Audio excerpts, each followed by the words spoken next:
تقریبا 10 بجې وې چې هغه بیا مړه شوله.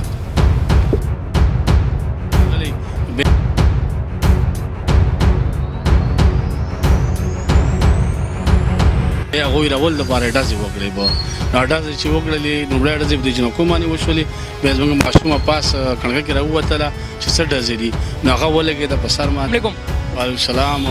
او خو ستاسو زه ډېره زیات شکریه ادا کوم چې تاسو موږ له دومره ټایم راکړو. حاجي موږ ته ووایاست چې دا څه معامله او دا څه چل شوی و نو دا جرګې والا خلک هم دلته راغونډ شوي حاجي سرفراز خان هم راغونډ شوی دی امان الله بای هم راغلی دی نور زموږ څومره عهدیداران دي دا راغلي دي داسې معاملات و چې جینۍ لګېدلې وه په ګولۍ باندې. جی بالکل دا زموږ مرکزي مشران دي سرفراز بای صدر دی زموږ دا پرون داسې شوي و چې یو واقعه وشوه دوه جینکۍ را روانې وې او لاره باندې یو کس دوه ته میلاو شول هغو چې چېړه را چېړل کولو څه خبره باندې ورانې خپل منځ کې راغلی بیا هغوی راول دپاره ډزې وکړې به نو ډزې چې وکړلې لومړۍ ډزې په د جنکو باندې وشولې بیا زموږ ماشومه پاس کڼکه کې راووتله چې څه ډزې دي نو هغه ولګېده په سر باندې او بیا موږ اسپتال ته چې بوتلله تقریبا 10 بجې وې چې هغه بیا مړه شوله. دا څه کاروایي پولیس ډډې نه کاروایي خو پولیس ته به موږ مطمئنه کړو چې انشاءالله کاروایي به موږ کوو او 4 کسان یې نیولي دي تفتیش دپاره یې راوړي دي خیره سه نو ګوره مخته څه کېږي. امان الله بای تاسو لږ دا کیس لږ واضح کوي دا څه معاملات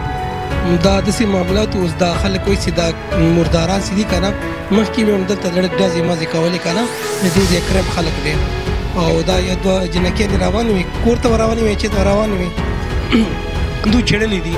چې چېړل دي هغو ته څه بدتمیزي څه ورته ویلي نو بیا دې ناولو فایرینګ کړی دی پاس یو عزیزه وه تاسو دلته فیروز والا کې اوس تاڼې ته م راغلي وئ نو هغو څه وویلې تاسو څه خبره وشوه؟ فیلحال خو پولیس والا موږ سره پوره دغه کوي زموږ تعاون کوي لایک کوپریټ کوي لګې دي 4 کسان یې نیولي دي او مزید کوم چې مرکزي کس دی که نه د هغې دپاره هغه وایي چې موږ تاسو پوره تعاون کوو او انشاءالله موږ دله دا کس نیسو. سر تاسو څه پیغام ورکوئ زموږ چې کوم مشران دي کوم افسران دي مشران ته دا درخواست دی چې دا ملزم دی جلد نه جلد گرفتار شي او کافر کردار ته دې ورسي ځکه نن دا ماشومې څه وشوه سبا بلې څه کېږي نو زما د پنجاب چې کوم سربراهان دي نو زما درخواست دی چې دا مردار دې ونیسي دا ملزم او قانون مطابق دله سزا